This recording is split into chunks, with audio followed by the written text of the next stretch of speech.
తనకు సమయము కొంచెమే అని తెలుసుకుని బహు క్రోధము గలదై ఎవరిని మృంగుతున్నా అని మీ యొద్దకు దిగివచ్చి ఉన్నది అని దేవుడు చెబుతున్నాడండి.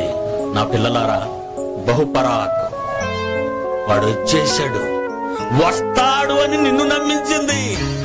ఎంత మాయలాడి వస్తాడని వస్తుందని నమ్మించింది నిన్ను. మీరు ఆకాశం వైపు చూస్తున్నారు, కానీ మీ ఒంట్లో దిగాడాడు. నీ కంటికి కనపడకుండా నీ ఒంటిలో దిగాడు.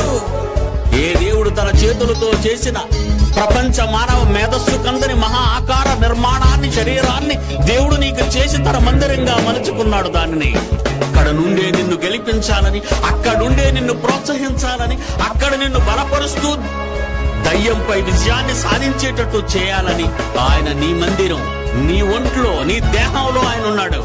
ఈ దేహము దేవుని వలన నీకివ్వబడింది. అందులో పరిశుద్ధాత్మ దేవుడు ఉండడానికి ఆలయముగా ఉంచబడింది అంటున్నాడు. చూడండి దేహాన్ని, ఆ దేహాల్లో తిరుగుతున్నాడట. కొరింథీ 2 కొరింథీ 6వ అధ్యాయం. మనము జీవము గల దేవుని ఆలయమై ఉన్నాము.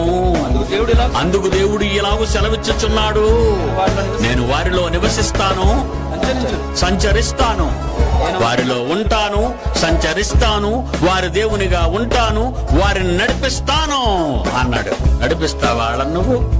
భూలోకం మీద కూడా నీ పిల్లలలో ప్రవేశించి నన్ను ఎదిరించటానికి నీ పిల్లలను నిలబెడతావన్నమాట. నరలోకం కాదయ్యా దేవుడా, ఇది నరలోకం. రాక్షస లోకంగా మార్చేయనా దీన్ని? నీ పిల్లలనుకుంటున్న వాళ్ళని కోరలో మొలిచిన రాక్షసులుగా మారుస్తాను. వాడని నువ్వుంటావా లోపల? నిన్ను మెడపెట్టి బయటికి గంటి వేసి నేనే అందులో ప్రవేశిస్తాను. దశలోనికి రాసిన పత్రిక 2వ పత్రిక 2వ అధ్యాయము 4వ వచనము చూడండి ప్రియులారా. ఇది దేవుడు అనబడును, ఏ వాక్యమైతే పూజింపబడి నీ మనోనేత్రాలను వెలిగించవలసి యుద్ధము చేయవలసిన వీర ఖడ్గంగా ధరించకనవలసి ఉన్నదో ఆ వీర ఖడ్గమైన దేవుని వాక్యం ఏది దేవుడు అనబడును.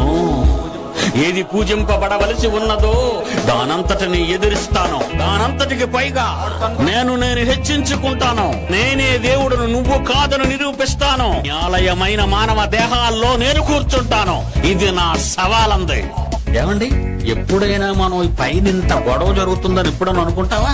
పైనింత గొడవ జరుగుతుంది, మన మీద ఇంత గొడవ జరిగింది, జరుగుతుంది, జరగబోతుంది, జరుగుతుందని ఎప్పుడండి మనం అనుకుంటున్నాం?